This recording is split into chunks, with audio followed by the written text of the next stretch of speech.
Hello to everyone who may or may not be here. Welcome back to the stream where we play non-violent games, games that reward the player for intellectual and or emotional engagement rather than for combat or any other kind of violent accomplishments. We're back with the Great Ace Attorney today. So I didn't fix this.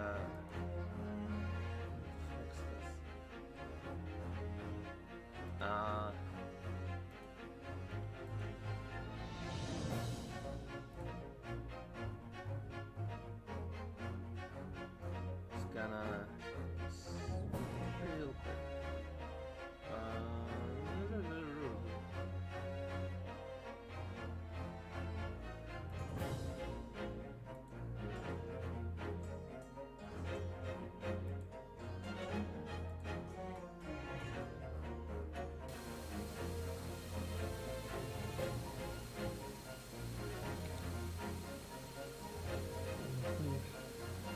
About this one moment.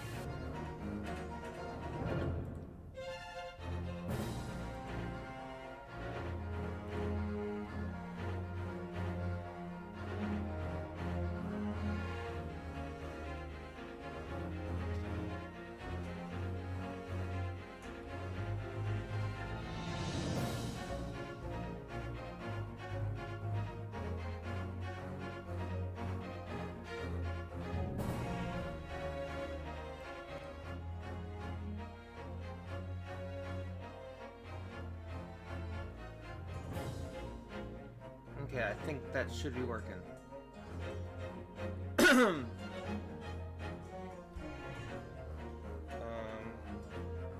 But let's check the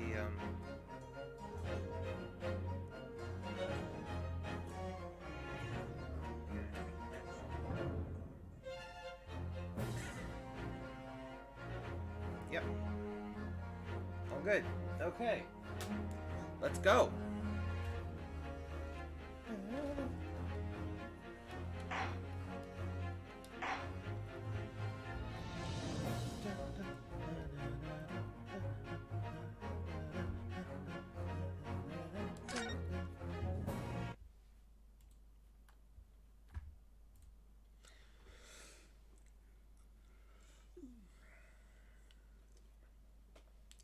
It was never anything more than a diversionary trick with no hope of standing up to scrutiny. Order!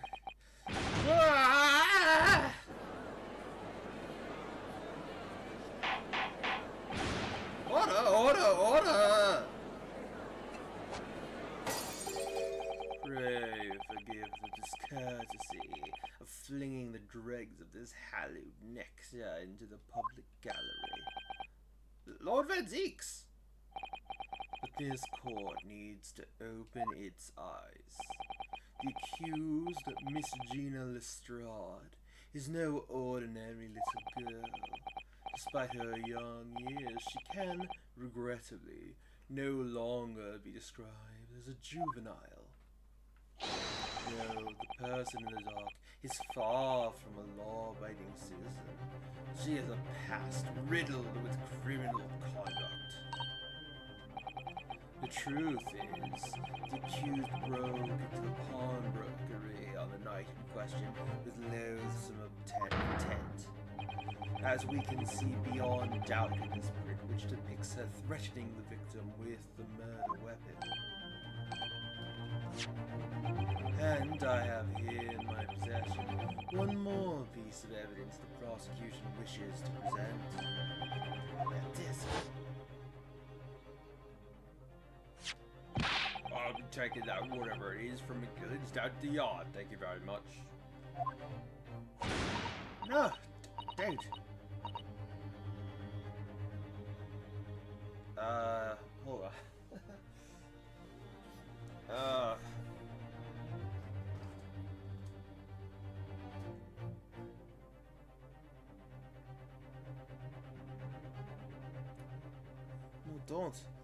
don't give it to him.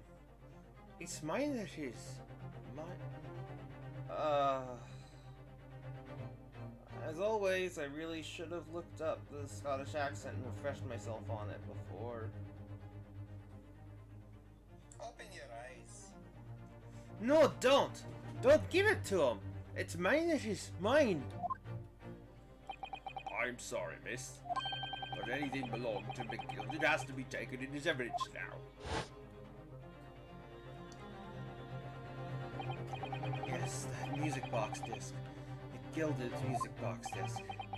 The very day before the hateful murder of Mr. Windermere, the accused attempted to make off with this article, which clearly doesn't belong to her, and with none of the subtlety of a pickpocket, I might add, by brute force and brazen impudence. Good gracious! Make no mistake. Any sympathy for the accused on account of her years is misguided and dangerous. There are no depths to which this girl would not stoop if pushed, no crimes she would not commit. The court forgets that fact at its peril. I see. I think it would be prudent to take this music box disc into evidence, counsel, as a grim testament to the defendant's character. Lord Van Zinks, Inspector Gregson. What? Yes, Inspector? We had a meeting yesterday at the yard with the prosecution service, and, I think that it was agreed that this wouldn't be used as evidence. What's this all about? Why is the Inspector acting strangely? That's the first time he said anything to Van Zinks at all. I am unaware of any such meeting. But those were the instructions, right from the top. The government bigwigs will insist on it. Inspector, I am the prosecutor, and I alone determine how to present my case. Your warning is noted. Thank you.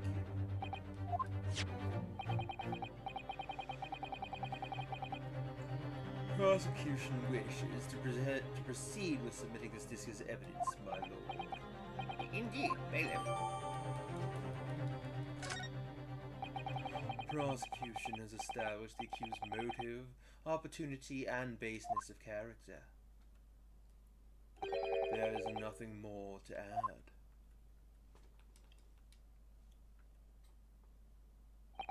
Ladies and gentlemen of the jury, I await your informed decisions and rest my case.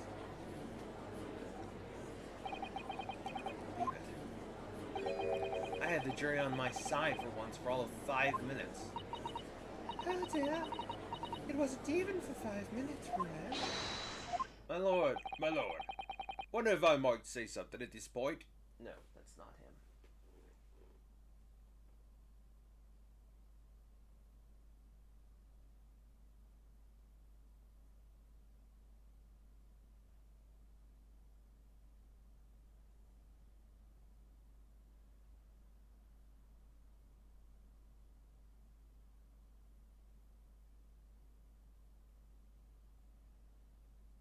Hold on.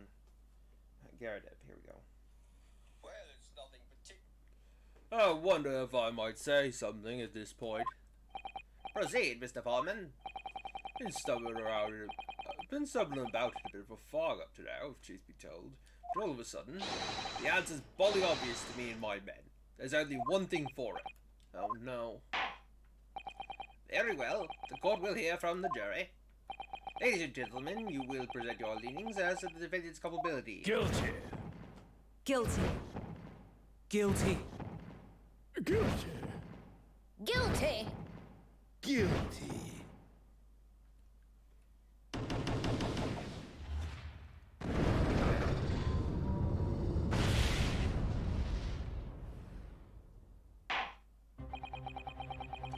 We have a consensus among the jury, it seems. When you have eliminated the impossible, whatever remains must be the truth. That's my line. I wrote that for Hurley. Ah, how dare he use it against us? Don't worry, Iris. I don't think we're finished yet. There's still more to this case than we realize. There must be, because there's one thing that I'm absolutely certain of. Gina didn't shoot Mr. Winnebank. That's beyond any doubt. Very well. We will proceed with the second summation examination of the day. Mr. Foreman, are you and the other jurors ready? Captain Squadron is primed and ready for action, sir. Very good. So, ladies and gentlemen of the jury, you will each explain on what grounds you have now determined the defendant to be guilty.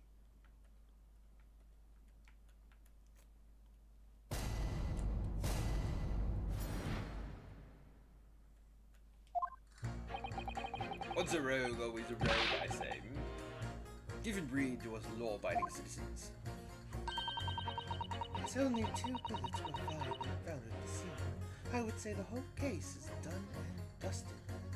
I think that's what I gave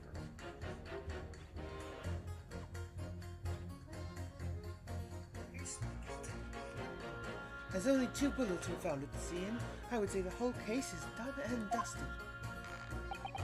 You don't need a stethoscope to see the truth here. Every which way you look at it, there was that pickpocket. I never imagined that simple operation would cause me such grief. I never imagined that simple operation would cause me such grief. Grief. Something like that. The accused attempted a theft on the previous day. I can see I'm in for a busy day ahead.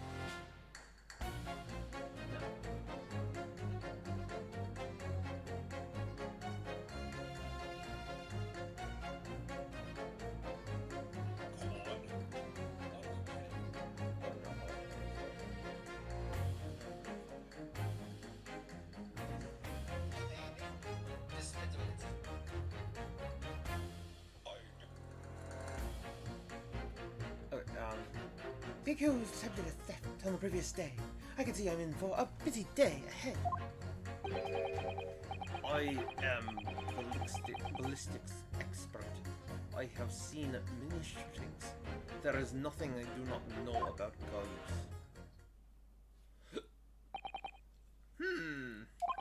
It would seem there is little remaining room for doubt.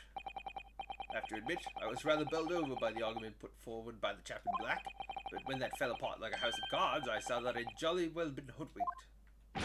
Well, no more. The whole courtroom is turning against me. It's not fair. Iris, that prosecutor is being mean. Just because Ginny's done some things she shouldn't have done in the past, that doesn't make her a murderer.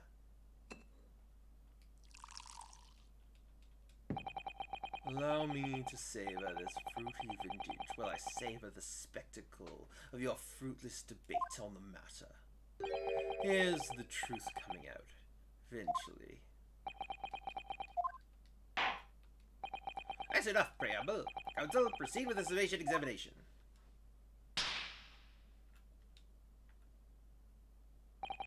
Yes, my lord.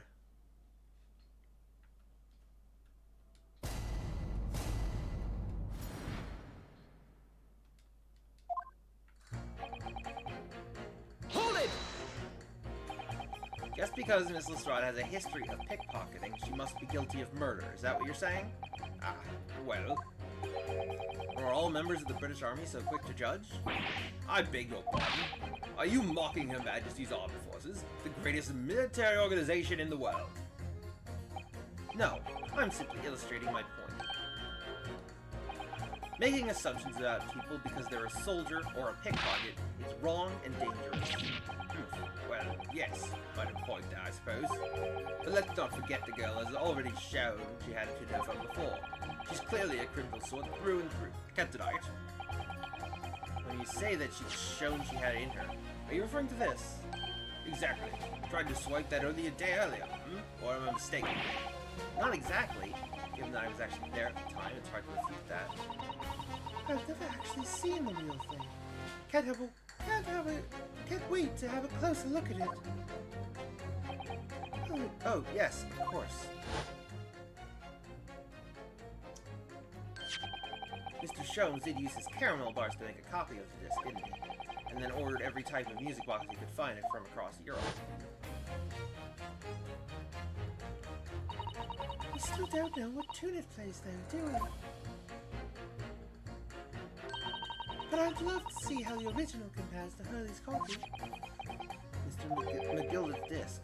Could it be a clue somehow? Perhaps we should examine it in more detail.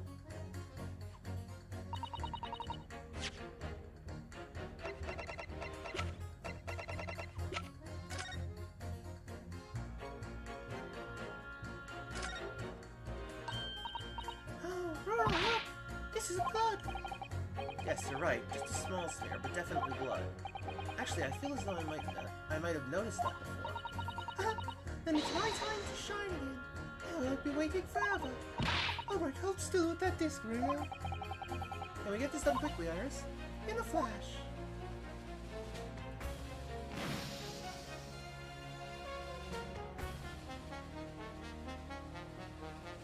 Green. Ooh, a lovely bright shade again. Wait, that color. What is it? It's just that green. It's not the first time we've seen that color, is it?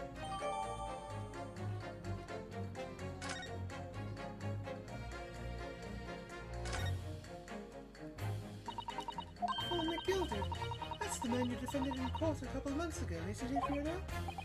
Yes, or rather, mistakenly defended. I wonder what his name is doing on the back of the disc.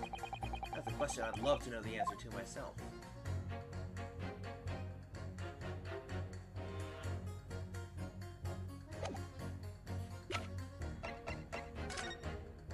Okay, so this is where the green was. The green blood. Hold it! It's the number of bullets that has you convinced? Oh, the 2 bullets were fired, and the 2 guns that fired them have been examined by the police. When the parlor maid asks me how many are invited for dinner, I always tell her to count the table settings. Well, that's logical, I suppose. Although, Yes? sometimes after dining, crockery does go missing. 1 or 2 guests rather like the fine china. Does your employer dine with thieves? So I suppose, if there was another bullet somewhere which we were unaware, I have to reconsider my position. Third bullet somewhere on the scene? Could that be possible?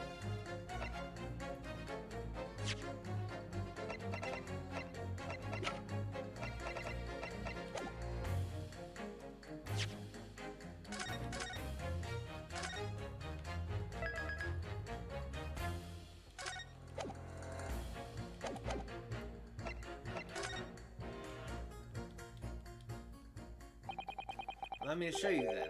The third bullet.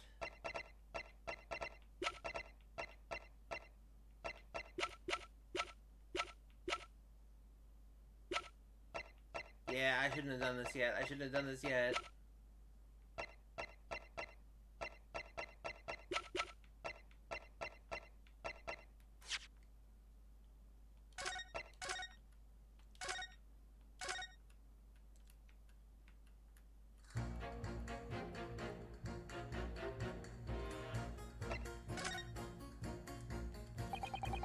Unfortunately, only 2 bullets were discovered by the police during their investigation. Yes, I know. Right. And I don't imagine the good man of Scotland Yard would have overlooked anything.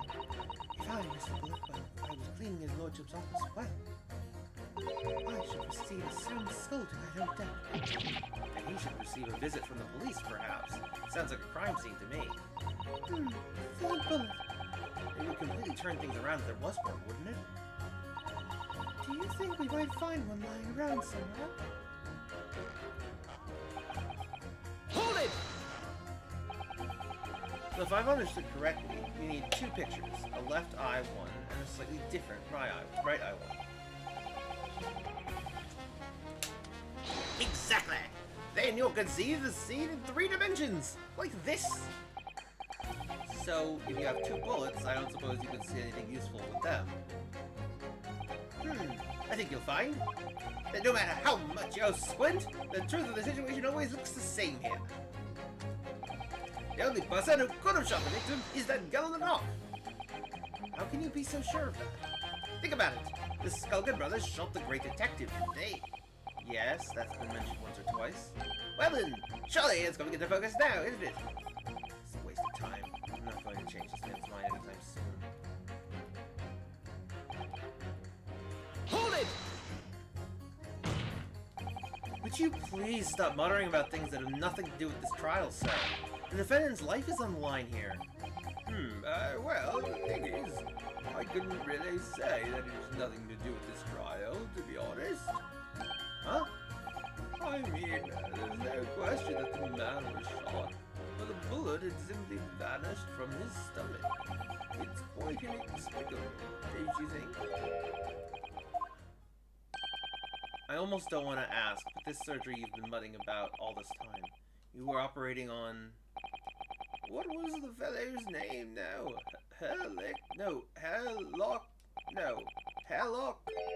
Herlock Sholmes by any chance? Yes, good lord. It was that Herlock fellow. What? You're the surgeon that operated on Mr. Sholmes? That's right. Using the very latest anesthesia techniques, I might add. It was a fairly major op, I can tell you.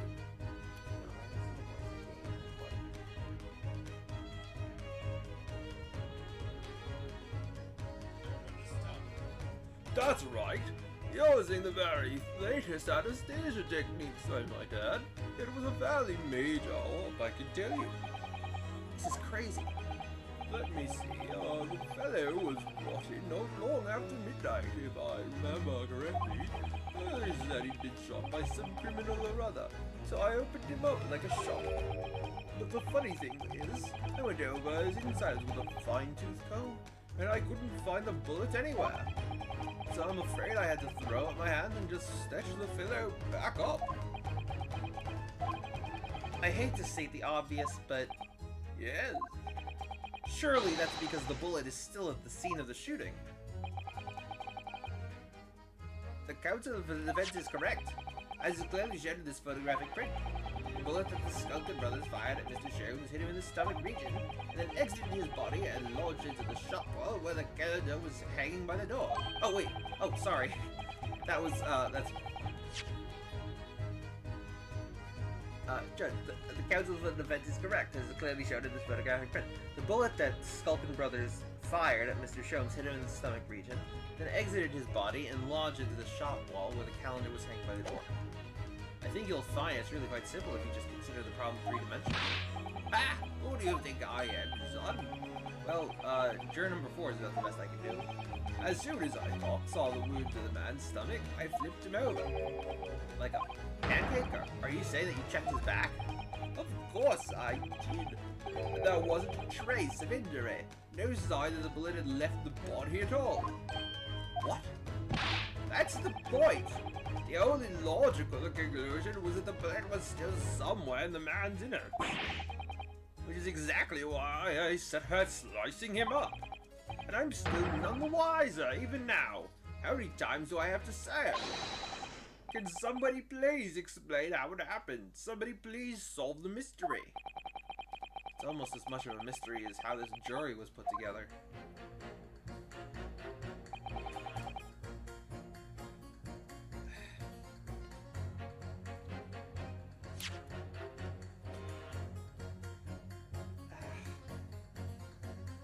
Sorry. Sometimes my eyes just dry up somewhat randomly.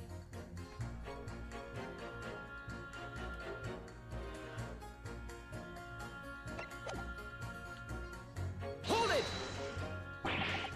Mr. Sholmes' surgeon is on the jury.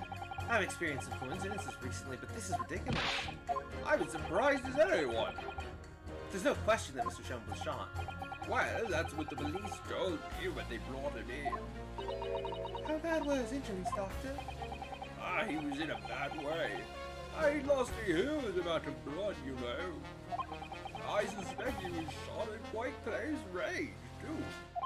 Because his skin was badly burned around the point of injury. Burned? As I said, I flipped the fellow over and examined his back, but there was no sign of an exit wound. Which is why I thought I'd better locate the lung and pump it out. And yet you say you found no bullet inside the patient. Well, I wouldn't have done, would I? Because it's on the wall of the pawnbrokers. But how did it get there? I need someone to solve this mystery before it drives me to insanity. If only there was some expert in ballistics who could help, even if he looked extremely untrustworthy. So we have a disappearing bullet on our hands.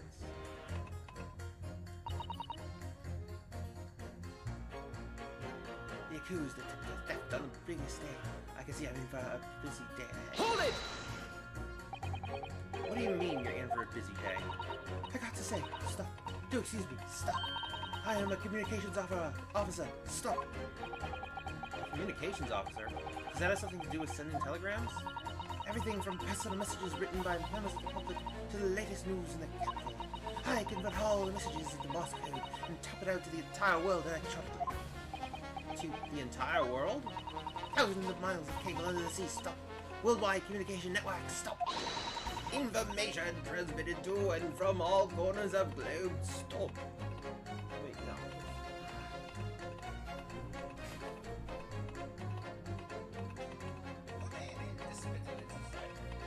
Information transmitted to and from all corners of globe, stop. Yes. She was getting equally worked up about radio waves like before, wasn't she? I specialize in communicating information from government departments and newspaper offices. No. I specialize in communicating information from government departments and newspaper offices. I see. I'm sure I will have... No. I'm sure I will have to wire the newspaper reports of today's guilty verdict later. So no sleep for me tonight, I imagine. Let's just finish the trial first, shall we? Hold it! I thought you were just a tourist? Good day. I am visiting London for sightseeing. I would like to take bus to Crystal Tower, please. There's no way he's just a visiting tourist. So, you're a ballistics expert. Who knew? I have much experience with guns. I have lived through many, how do you say, extreme and violent deaths of, loads of... Oh, extreme violent bloodbaths, perhaps? Those extreme violent bloodbaths. English is a very difficult tongue. Considering the sort of people you associate with, I'm surprised you still have a tongue. Anyway, if you have questions about bullets and guns, you ask me. There is nothing I do not know. No mystery I cannot solve. He's very confident in his knowledge of guns, that's for sure. But, if possible, please, only in the Russian language. He's not very confident in his knowledge of English, though, is he? No, still we should bear it in mind. He's our man if there's a mystery about guns and bullets. And Zeke's managed to convince everyone. When you have eliminated the impossible, he said. But he hasn't.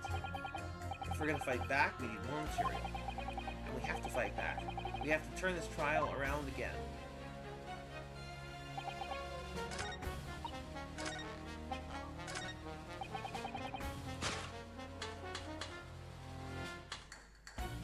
Objection! These two statements clearly contradict the idea that all I do is pit jurors against each other. Oh, a ballistics expert. A ballistics... Pitting... See... On the written question, Mr. Sholmes was shot by one of the Skulkin brothers. But since there was no sign of an exit wound on his back, we must assume the bullet didn't pass through him. However, no bullet was found lodged in Mr. Sholmes' body either. Furthermore, a bullet was found lodged in the wall of the shop where Mr. Sholmes was shot. Juror number 6. Hello, my name is Willem. Pleased to meet you. This apparent contradiction in the facts that is so clearly troubling juror number 4. Are you able to explain the mystery?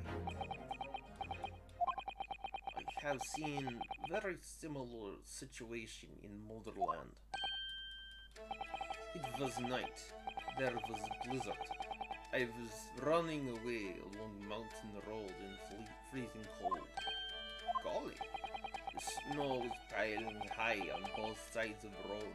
It was very narrow and dangerous. My pursuers had hunting rifles, and they were on dog sleds. Mental note, don't ask too many questions. I was shot from behind and fell down in snow. A situation was very similar to what I hear today from doctor. They could not find bullet in my body, and no sign of, how do you say, exit wound. Then where did the bullet go? Bullet never hit me. Well, if it never hit you, why did you fall down? Bullet hit frozen wall of ice very close to my side. What? One small piece, very sharp, broke away from a lump of ice and pierced my body. It made a deep wound that looked just like bullet wound. Good gracious! Of course, the piece of ice quickly melted inside me, and that is solution to the mystery of disappearing bullet.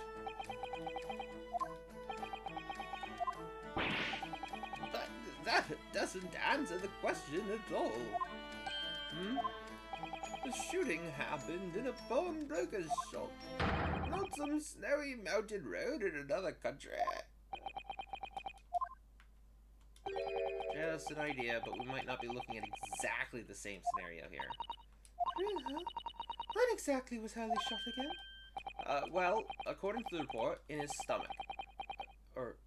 Sorry, where exactly? Where exactly was Hurley shot again? Well, according to the report, in his stomach, some sort of around this area, I think. No, that's precisely where he always wears a little pouch on his belt. A pouch? Actually, I might have noticed something like that. Yes, a pouch. It's where he catches 3 glass vials of very dangerous chemicals that he uses in his investigations. What? Really?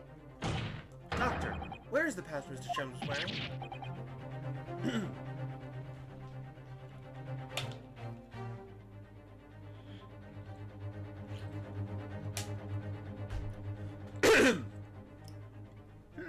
Well, the fellow had nothing like that on his person when he arrived at the hospital as far as I remember. If I may. No offense, well, I realize it is forbidden for the prosecution to interject during a summation examination. I should inform the defense that I have the pouch in question in the antechamber outside the courtroom. Sorry? As I understand it, when the police arrived on the scene and found Mr. Sholmes injured, they removed the pouch to assess the wound. Ah, thank goodness! I thought I was getting forgetful for a moment. Since then, it has been in my safekeeping along with all the evidence relating to the case. I can personally vouch for the fact that it has not been touched since the incident occurred. Very well. While extremely unconventional during a summation examination, I must demand the prosecution presents the item in question with all speed. Bring forth Mrs. Sholmes' pouch. I see. So this is the pouch worn by Mr. Sholmes in right question, is it? Look at that. One of the vials is broken and the leather around is scorched black. It's almost as if the file exploded. Exploded? So, that night, the bullet from the Silken Brothers' gun struck Mr. Shone's pouch. And it was the glass vial exploding that caused the fellow's injury. This bullet did not penetrate the victim, but was deflected into wall of shop.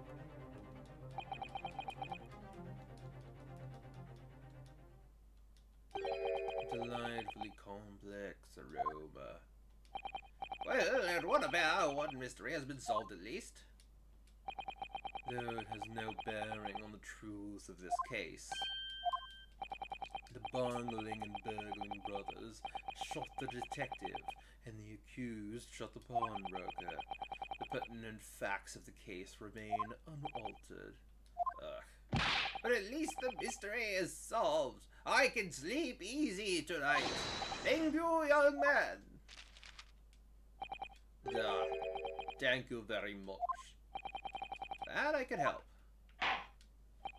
Due to its bearing on the conundrum just solved, the court will sequester this scruffy pouch's evidence. Hurley's pouch isn't scruffy. Prepare the summation examination. It would appear the defense is somewhat struggling to alter opinion. Please, my lord, a little more time.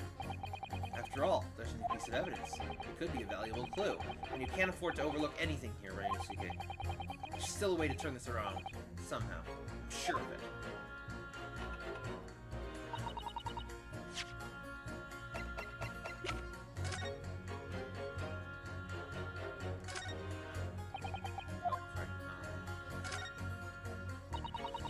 These glass files are full of Hurley's homemade potions. Homemade? Yes, like fingerprint powder to show where people have touched these, and scent amplifying solution to intensify a smell lingering on an object. That's amazing. They're all very easy to use.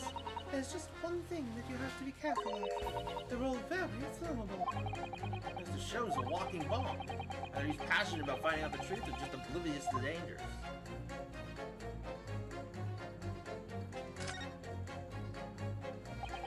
This really squirts badly just here. Oh, the strap is broken. Look, This must be where the bullet hit then. let me see.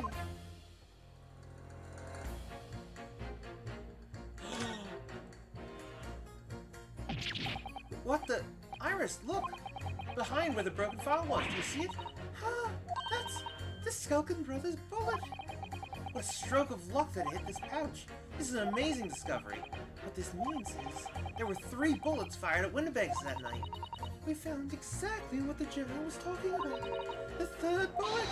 It's time to press that juror again, I think.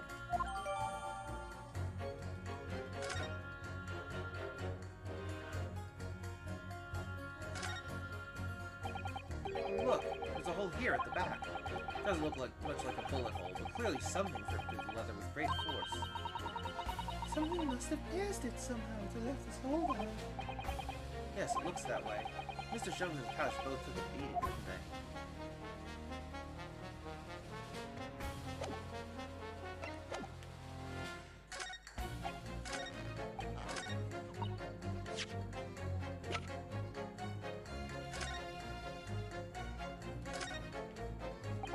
This is the bullet that was fired from the Skelton Brothers' gun on the night of the incident. Yes, so it turns out it never actually entered Hurley's body at all. Thanks to the thick leather of the pouch he was wearing, it saved him. Hurley's always lucky like that. Well, considering what he had to go through in hospital, I wonder how lucky he really was. Oh dear. Oh, Hurley. I do feel like some of my voices are off today. Sorry about that.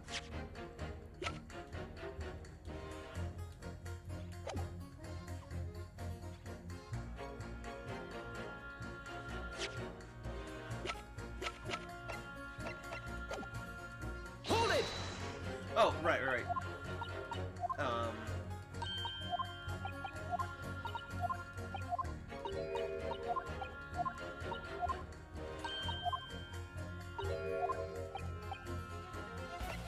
Here we go.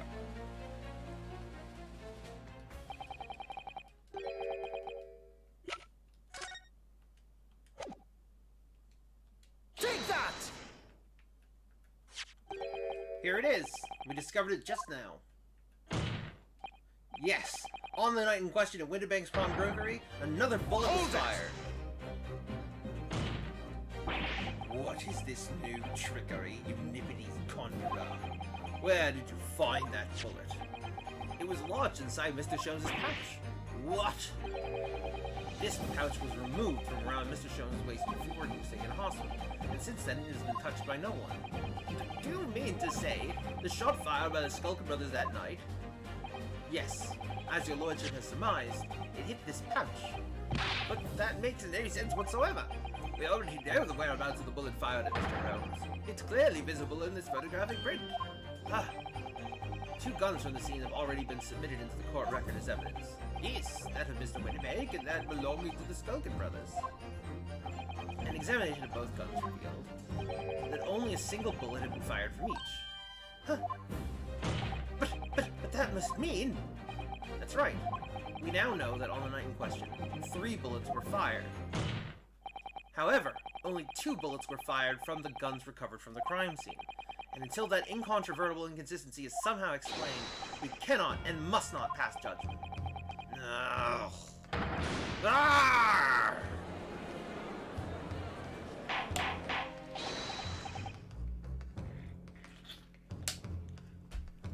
Order, order, order! This summation examination remains incomplete. The court has been presented with new facts. Facts that would appear to shake the very foundations upon which the case against the defendant has been built. As is my prerogative in this situation, I hereby temporarily suspend the summation examination. By Jupiter. What? Bailiff, bring the witness back to the stand at once.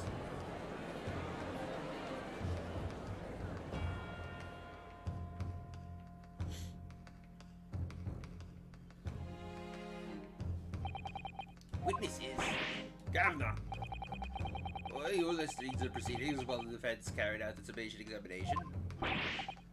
We was, Governor. We was. We was, Governor. We was. Perhaps we can dispense with the tedious preamble. Simply answer this one question. A 3rd bullet has been identified at the scene of the crime. What do you make of that? Make of it, no? I'll make nothing of it if I can help it. Is it one of yours? Go blimey, go blimey, no chance.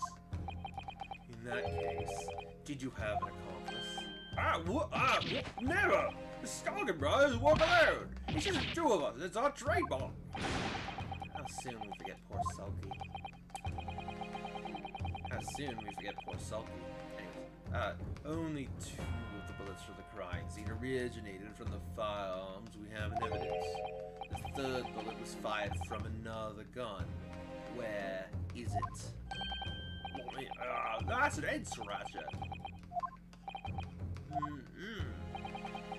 Counsel for the defense? Yes. I should like to hear your thoughts regarding these new developments. The 3rd bullet, and the mysterious missing firearm from whence it came.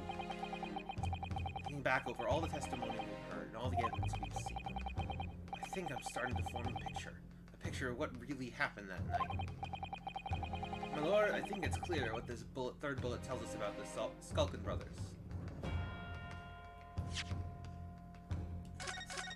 Save.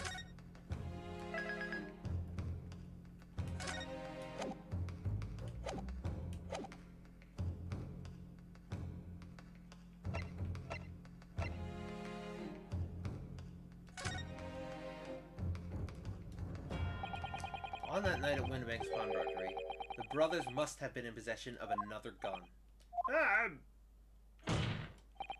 We know that only 1 bullet was fired from each of the 2 firearms already in the court record. Logical conclusion, therefore, is that the brothers were working with an accomplice who was carrying a gun.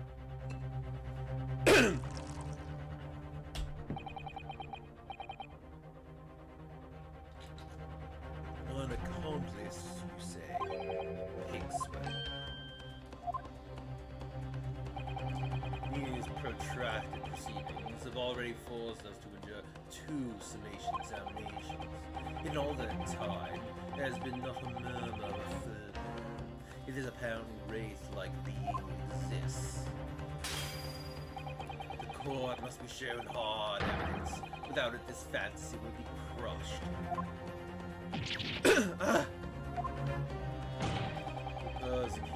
Prosecution demands answers on 2 counts.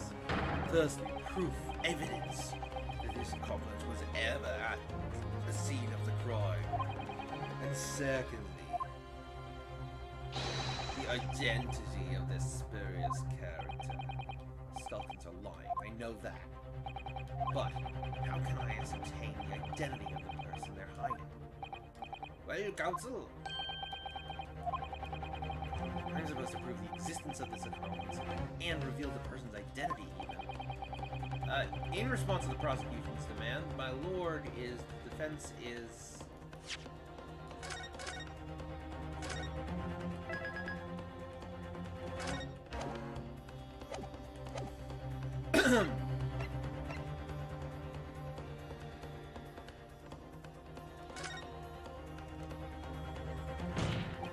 The defense is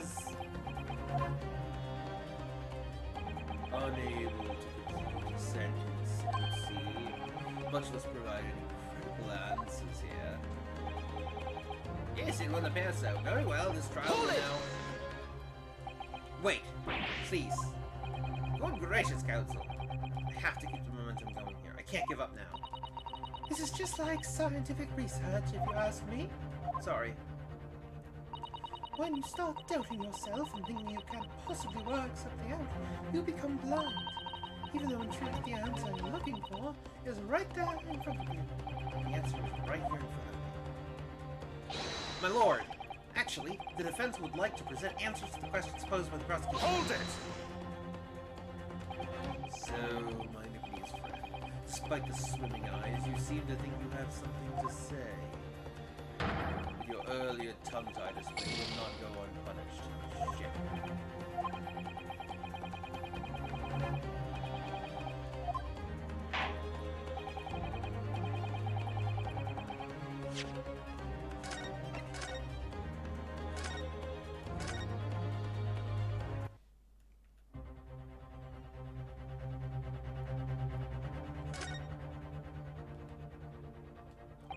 The defense is ready. I believe I can provide all the answers the prosecution demands. So, my Nepalese friend, yes, this promises to be interesting.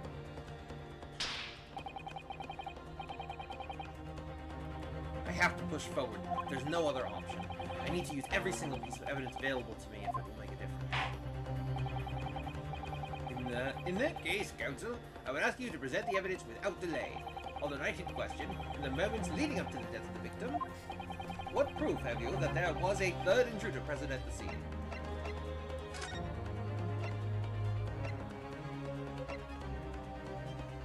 Let's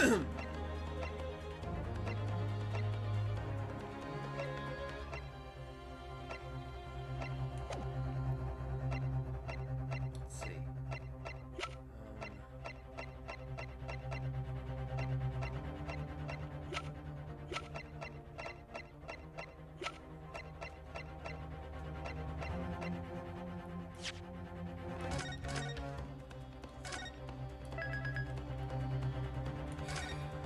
Let's see. I'm gonna try to go with the blood sample. Take that! Yes, okay, I was right. The evidence is right here, in this portfolio. By Jove, that portfolio again, is it? Do you expect the court to rifle through your papers itself? Be more specific. You claim one of these blood samples proves the presence of the third intruder. Well, which one is it?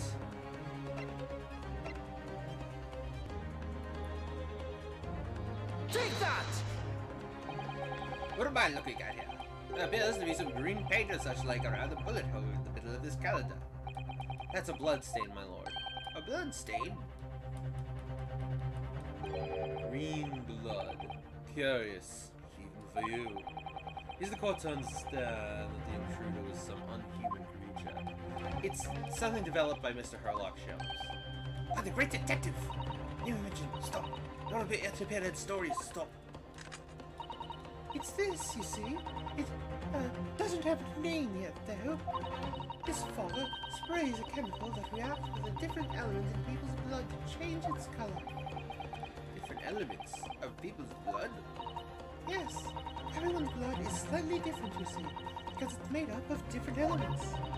So by seeing what color it changes to, you can tell in a flash whose blood it is. Oh, that brings a whole extra dimension to looking at blood. Talk of blood, stop. Very exciting, stop. As an example, this one shows the blood of the victim, Mr. Winterbank. Ah, a striking balloon.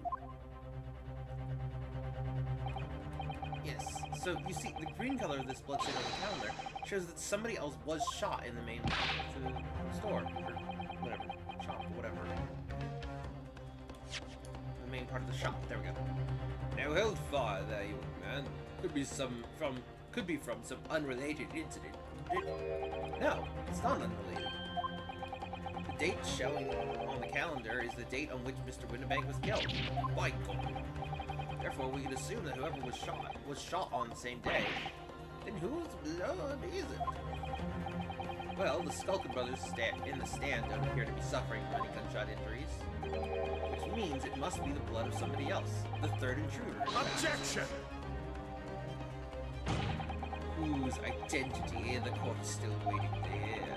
You can't delay this any longer, my learned friend. Who is this alleged third intruder?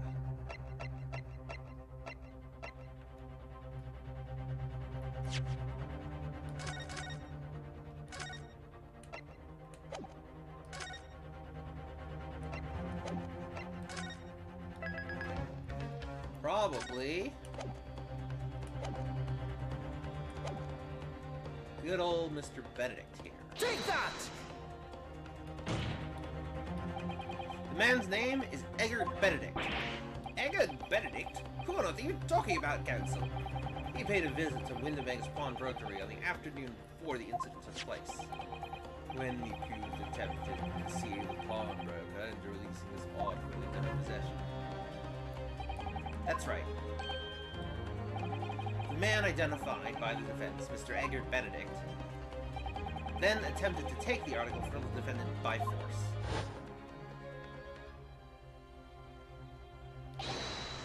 Broker. Oh, wait, hold on. Broker. Hold on. You suggested that? Broker.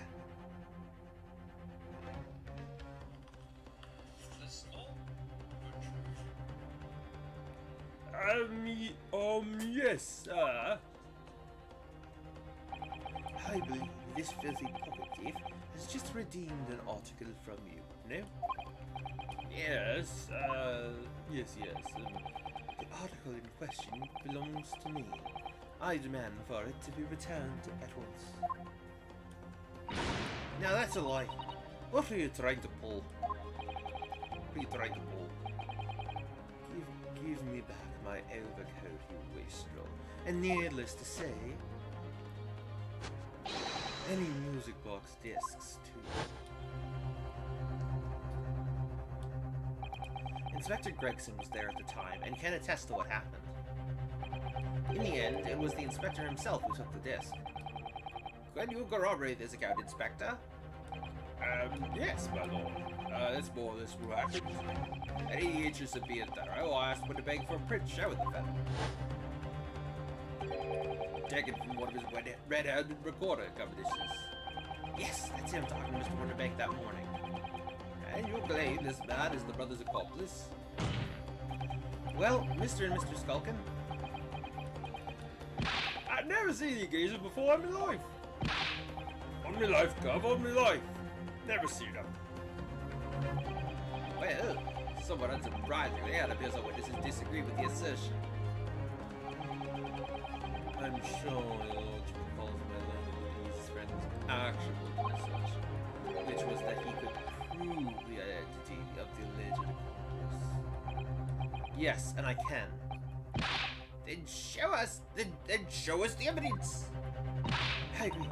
We must see proof that the clean-cut gentleman in the photograph is the filthy criminal you say he is.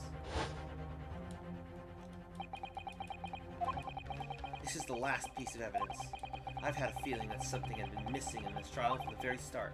But now, I'm gonna drag it kicking and screaming into the courtroom. Are you ready to present your answer to the court then, counsel? Yes, my lord. The defense will present the evidence now.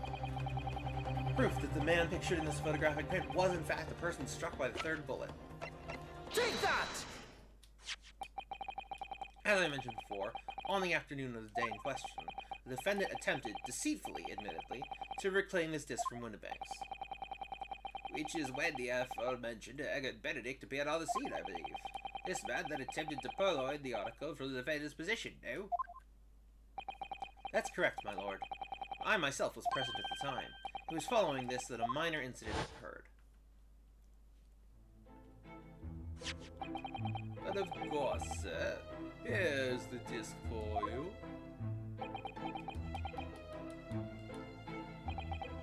Very well. And I shall bid you farewell. Say goodbye to style. Wait a minute. The disc. Wait a minute.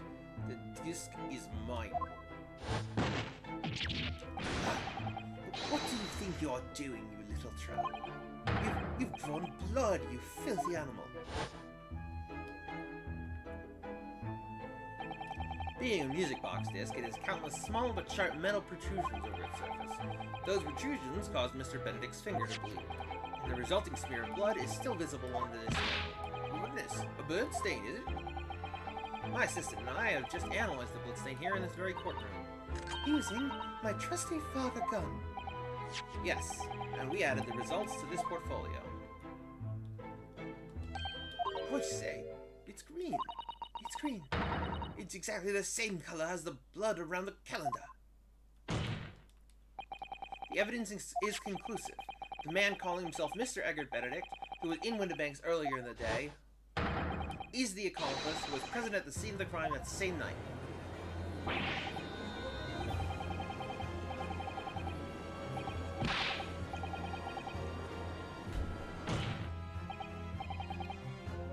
My lord, it is the opinion of the defense that Mr. Egbert Benedict should be summoned to the courtroom to testify. It would certainly seem that we can ill afford to ignore the gentleman's apparent presence. Objection! This has gone on long enough. This flagrant ignorance of the mechanics of law. Sherlock Holmes, you say? Yes, I've heard the name. The protagonist in a series of short stories for the lower classes. A god of detection or some such. And now I employ chemical substances devised by this fantastical persona in the highest court of the land. You expect us to take you seriously. The samples made by this plaything are not fit to be called evidence. So the bloodstain turned the shade of green. What of it? Here's to you successfully proving that no other blood in the world would turn the same color. Well... And pray do not even think of suggesting that we should take Mr. Sholmes' word for it. Ugh. Right, Mr. Sholmes. He is a great detective. We knew it would come to this. Of course Mr. Sholmes' invention is going to be recognized by any official body. What other choice did I have? I'm just remembering what Father Christmas over there said before. About how he was temporarily suspending the summation examination. In other words, the examination isn't over yet, is it? Good grief. What did you just say, Uncle? And in a summation examination, the decision as to whether or not the trial continues is in the hands of the 6 jurors, isn't it? It's the way I see it. It doesn't matter what other people think of Early's invention. At least, not for now. Yes, she's right. Young lady, you have quite the devious mind. It really just comes down to one thing. Whether these ladies and gentlemen of the jury are convinced by what you say, Runo. Is that about right, would you say? Or did I misunderstand something? Unbelievable. Mr. Jones' partner is a force to be reckoned with. Iris Wilson, sharpshooter.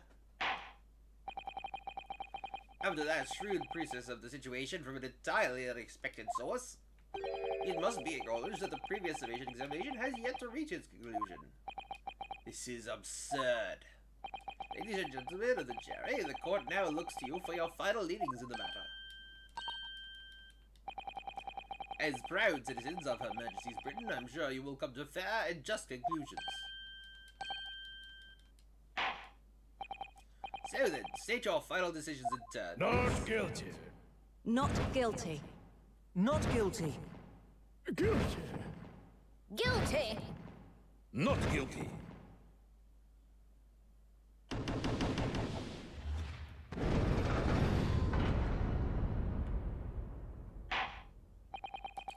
Two called guilty and four called not guilty. Such is the outcome of the summation examination. Objection! My lord, with all due respect, this is an outrage. The prosecution refuses to accept this decision. On what grounds? If these jurors are persuaded by some half-baked concoction devised by a pretender to real police work, then they are too ignorant to be trusted with the judgment of anyone's guilt. I'm sorry, Lord Van Zeeks, but the outcome of the summation examination cannot be ignored. This trial will continue. Ugh. Ah!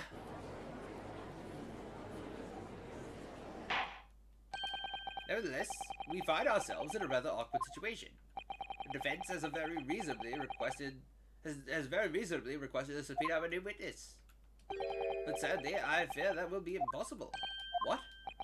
The name the gentleman gave for himself, Egan Benedict, is quite clearly false. I don't believe it. Just when I managed to prove the man was there that night.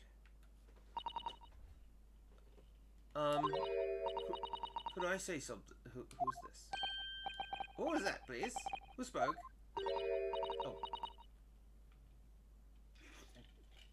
Oh. It was me, my lord. Chair number 5. What have you to say, madam? If possible, Inspector. Me, madam. I wonder if you might show the photographic print to me again. The one in which the gentleman is shown. Oh, right, yes. This one you mean, of Mr. Benedict. Yes. There's no doubt in my mind. Chair number 5, you don't mean to say you know this man? Yes, I know him. What? No. Good gracious! Order! Chair number 5, how on earth? I am a communications officer. Stop. As we can clearly see. The gentleman in the photograph is. Stop. Also, a communications officer. Stop. He works in my office. Stop. A very talented operator, in fact. Stop. He should be in the communications station now. Stop. Tapping away on the telegraph. Stop. It doesn't seem right somehow. I can't put my finger on why, but it doesn't feel right. I suppose we all imagined the accomplice would be some sort of hardened criminal. It's a bit unexpected to find out that he has a respectable job by day, whatever he gets up to by night. Yes, I suppose that's it. I suppose that's why I felt something was wrong. If the gentleman is at London's communication station, we should be able to speed him within the hour. Lord Van Zeeks, if you please. Yes, my lord. Make the necessary arrangements with all haste. As your lordship bids. The court will recess for 1 hour. When the new witness arrives, we shall reconvene to hear the gentleman's testimony. Inspector Gregson. Yes, my lord.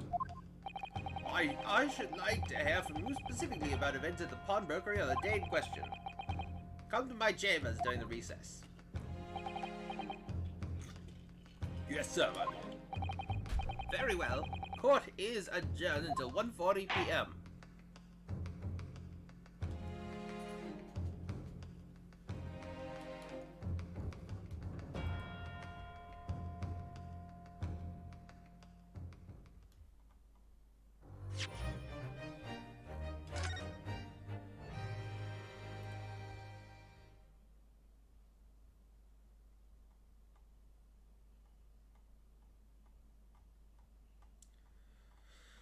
I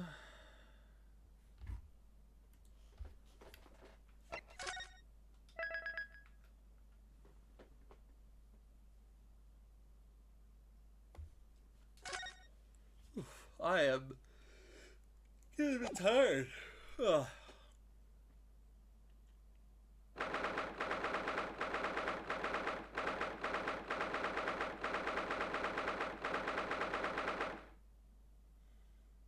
That might be a good place for me to stop today. I am just like, I didn't get particularly great sleep last night.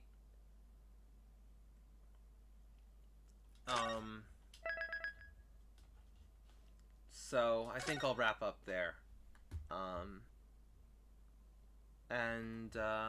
I really appreciate everyone who was here. I appreciate everyone who wasn't as well. I will see you guys on Saturday for the Curse of Monkey Island. But yeah, I don't have as much energy today because I did not get the sleep I needed last night.